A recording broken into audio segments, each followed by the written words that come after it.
Hello, I'm Wade Henderson, and this is Delta Hands, conversations with our neighbors who create visual art. First, we'll visit with a painter who reaches beyond the horizon to bring back his experiences.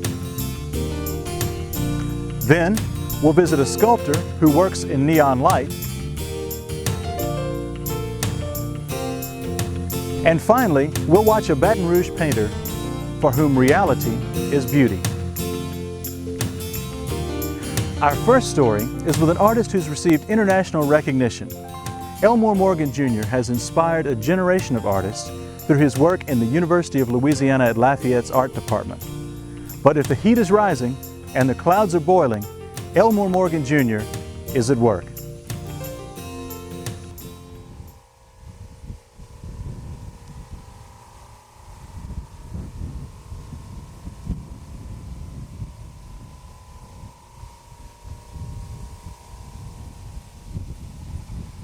What artists often do, drama, writing, whatever, is to build kind of metaphors, build parallel systems that echo and often heighten experience for people. I think what we really are called upon to do maybe is to sort of gather up these materials and sift through them and reform them so that you present an image or a thing or whatever that distills and intensifies, really, a particular experience. I'm very interested in different ways of using space, handling space in painting that might allow me to project my experience with this part of the earth more successfully. It's like a little territory that, and I grew up in Baton Rouge, you know, for the most part. My mother's from Abbeville. As a child, we used to come over here visiting, and there was something about driving through this prairie that seemed to interest me. And I've always had an interest in it. And then eventually I had a chance to come live over here and explore it, and the more I explored, the better I liked it. I think it's this humid atmosphere in Louisiana that one thing that's always held me. It's kind of pregnant landscape as I see it, and primeval too. But I think that what I'm doing is responding to all kind of stimuli in nature in a personal way, in my own particular way. And I take liberties, if you like, or someone has described it as kind of like a shorthand, or nature's like a jumping off point. And so a lot of the natural stimuli cause me to react in a certain way, and because of my own sense of color, my own way of seeing, I translate that into the paintings I do, you know. And that's the thing that throws a lot of people off, I believe, is that as people, you know, you're not making trees and grass in the sky, you're making a painting. And it has its own language, it has its own structure. And I hope that the paintings are working as paintings, you know, primarily. And I hope that all the different parts cohere and do whatever they're going to do. Color is one of the elements. It's really important, you know, and I have my own sense of color like everybody does. And you learn to trust it, I guess, as a painter, and you try to follow your own lights, you know. And so I'm referring to nature. I feel like it wouldn't be as much fun for me to paint these paintings from photographs or from my memory.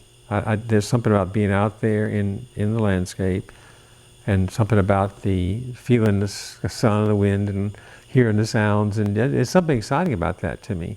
It's really changing, so it's so powerful, especially in the summer. You got all this heat and moisture coming out of the Gulf. So that's an ever good thing. I'm also very conscious of the edge of the earth, you know, so-called horizon line, and that in recent years that's become almost a mystic thing with me. I mean, I'm honestly aware. I can kind of sense the scale of the earth. Doesn't that sound crazy? Like the whole planet. I can almost, my little thin sliver where I'm standing, I can almost imagine the circumference of the whole thing, you know. So I guess I'm in some kind of close communion with nature, if you like, and I sure like that. I want to keep it like that. There's one essential process that we're all doing, and we call it drawing, and it's really the shaping and forming of an image, and it comes from your grasp of the forms you're dealing with, and your ability to organize marks that make some sense in regard to those forms you've been dealing with, you're trying to grasp. And so that a lot of what goes on in making an image is this dance you're doing all the time, trying to make these marks that make sense, as structurally, and that really are honest understanding and response to this form. And it's not always a matter of talent. I've seen students, I used to marvel at this, I see students who are just tremendously gifted and just ran off their fingers, they didn't have any need to do it. They could do something else just as well. Whereas you saw other people who were clumsy, struggled with everything, but you couldn't stop them. It's like, it is an obsession. It's like some addiction or something, And if they just let me go out and paint regularly, I'm okay. I'll be all right. I'm manageable.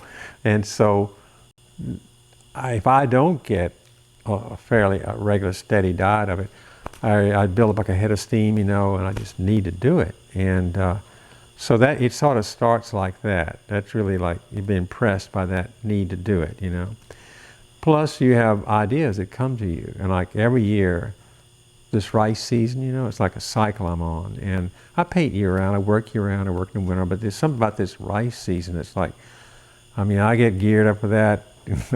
I watch they plant, I watch, the whole cycle, man. I know which fields they plant. I'm like a farmer, and I go around with them. And I right now, it's like, this is the 8th of June we're doing this, and this is peak time for me. Every day is like a day I don't want to lose, and I'm supposed to be out here painting every day. The last couple hours a day are just prime time for me. I always knew I had to come back to Louisiana. I could tell that while I was in Europe, and I love to travel, I love cities, I love to travel. I never get enough of that. And but I always knew that I wanted to come back to Louisiana. Just had it in I just knew I had to come back.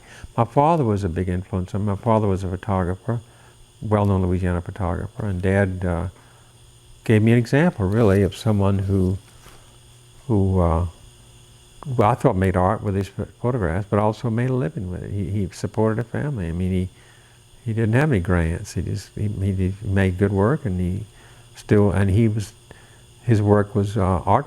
It was important as a documentation of the folk life and the life of this state when he was alive. So anyway, I had my father as an example. Both my parents were very supportive of me. I was very fortunate.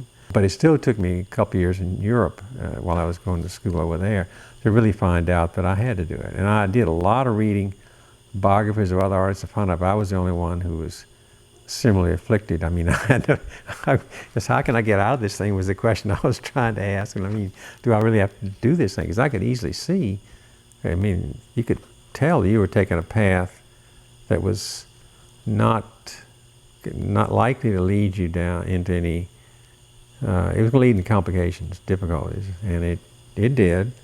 And but I really wouldn't I wouldn't have no regrets. Not only I don't think I could have done anything differently, honestly. I'd have been miserable, in really bad shape. And I'm just grateful. I think it's been great. I love it. I just wouldn't want to, I can't see myself doing anything else, to tell you the truth.